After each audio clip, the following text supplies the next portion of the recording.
soit promis bien avant nous à visiter le monastère de Lourdes.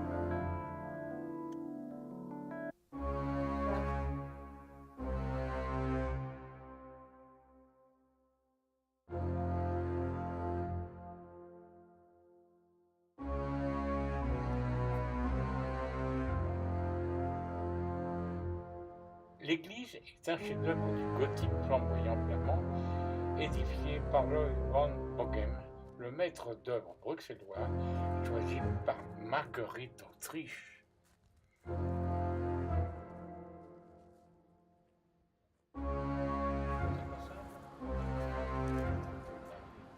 L'église a 72 mètres et elle est de 21 mètres.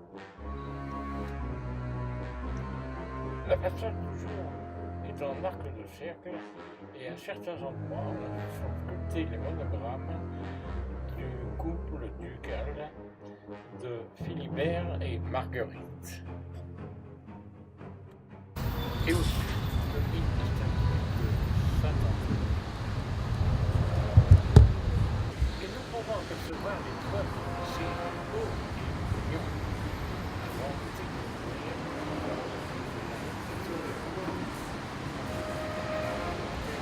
une valeur de 6 étages du monastère à l'intérieur.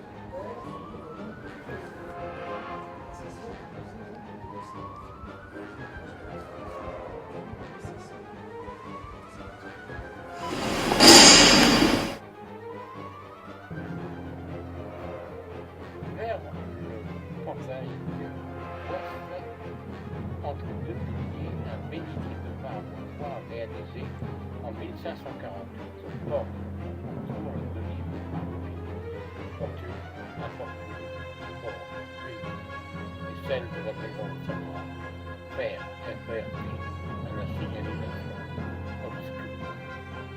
Le jubilé à l'entrée du chœur se dresse un des rares jubilés existants en France. 3 arcades en anse de panier festonnés d'une guipure de pierre sont soutenus par 4 piliers rectangulaires cantonnés de colonnades.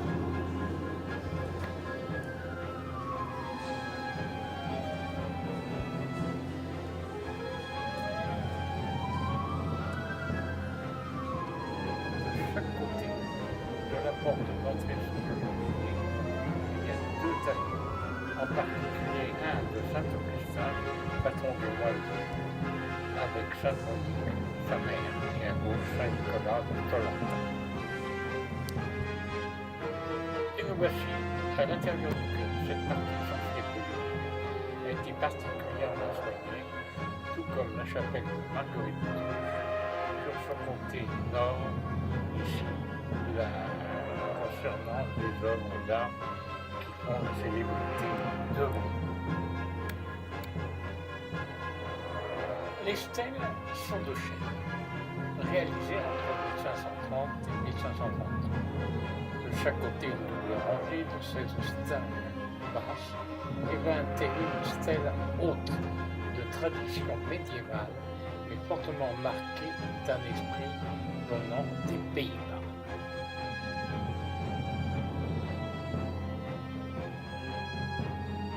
Les bases sont strictement françaises, évidemment marquées par les statues, l'innovation, Ancien Testament au sud, Nouveau Testament au nord.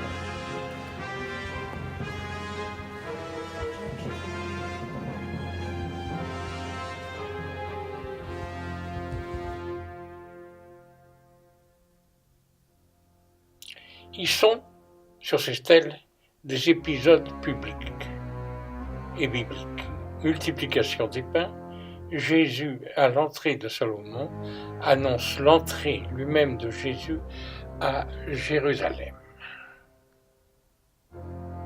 L'ensemble de ces stèles furent exécutées après la mort de Marguerite d'Autriche par Charles Quint, suivant les désirs de sa tante.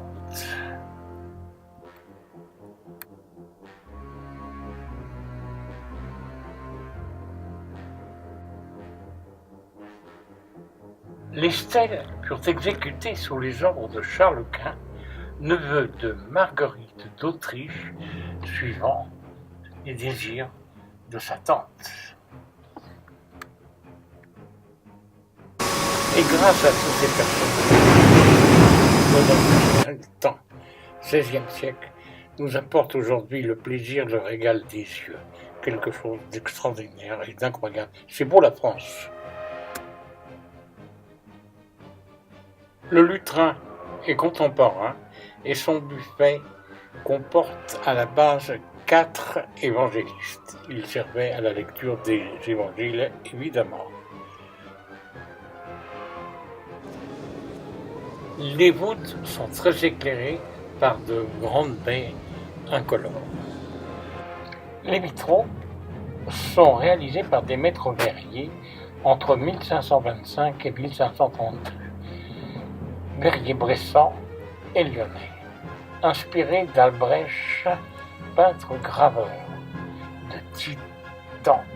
Il paraît que ces vitraux sont classés par les plus beaux vitraux européens parmi les 20 premiers.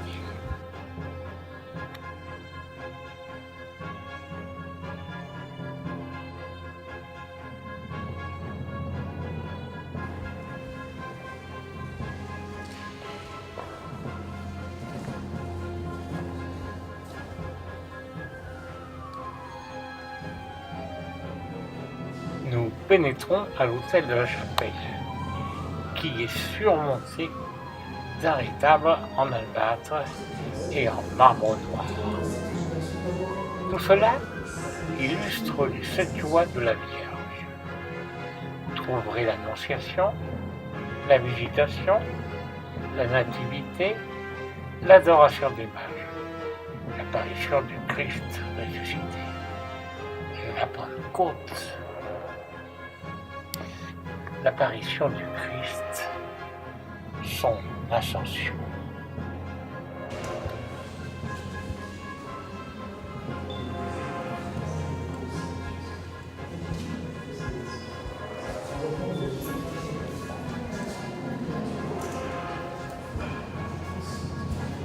Chaque scène est incorporée comme à l'intérieur d'un petit salon pour mieux l'admirer.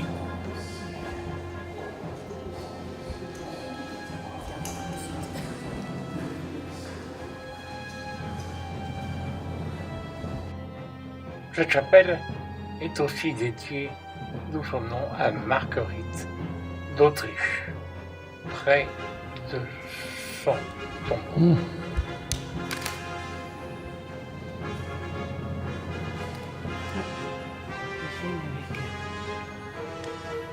Nous resterons quand même assez impressionnés de l'ensemble de ces sculptures, de cet édifice qui fut construit aussi rapidement et surtout dans sa grande finesse.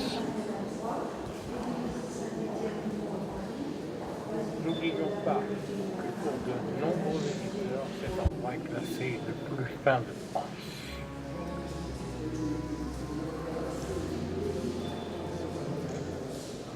Une vue générale sur l'ensemble des tombeaux depuis le jubé, galerie supérieure.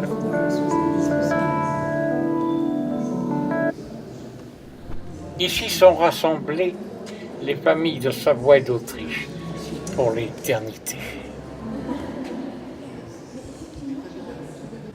Tout à fait au centre, le tombeau de Philibert de Savoie.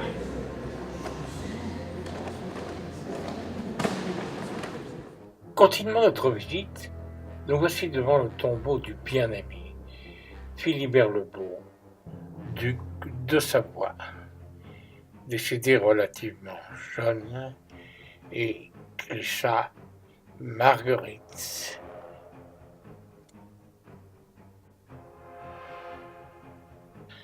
Ce tombeau, tous ces tombeaux, sont faits de marbre et d'albâtre. Vêtu de l'armure d'apparat, manteau d'hermine, Le gisant est représenté dans ses attributs du pouvoir terrestre dont l'épée. Le lion couché à ses pieds évoque la puissance. Les petits tiennent les attributs militaires, gants et bâtons de commandement.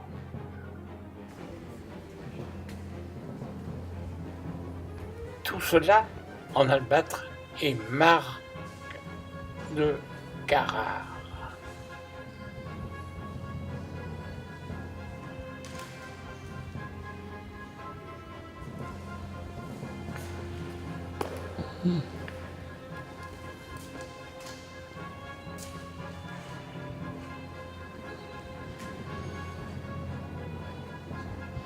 Le tombeau de Marguerite de Bourbon creusé en feu dans le mur sud, entouré de riches décors. À la base, les fleurons rappellent les tombeaux des ducs de Bourgogne à Dijon. Le chien, vous verrez, marque la fidélité sous les regards d'Angelo. Ces représentations sont absolument lissées, notables, mais à noter que les corps sont bien en dessous.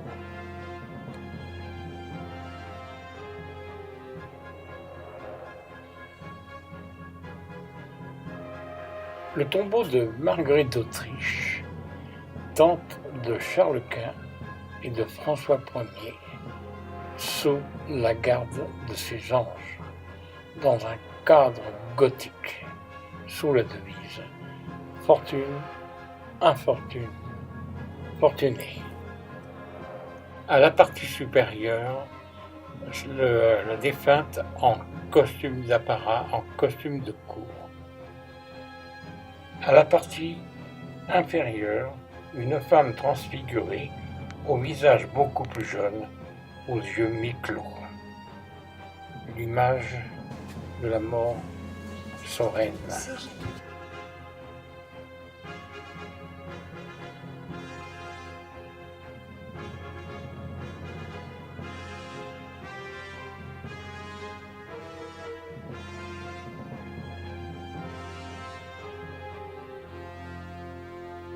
Sont toujours présentés la fidélité du chien.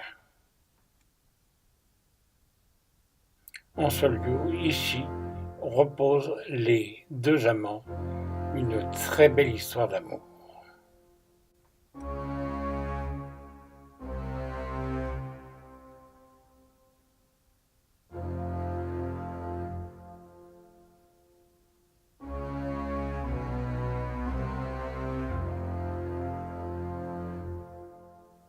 Ici, un aperçu de la tour d'une cour des monastères.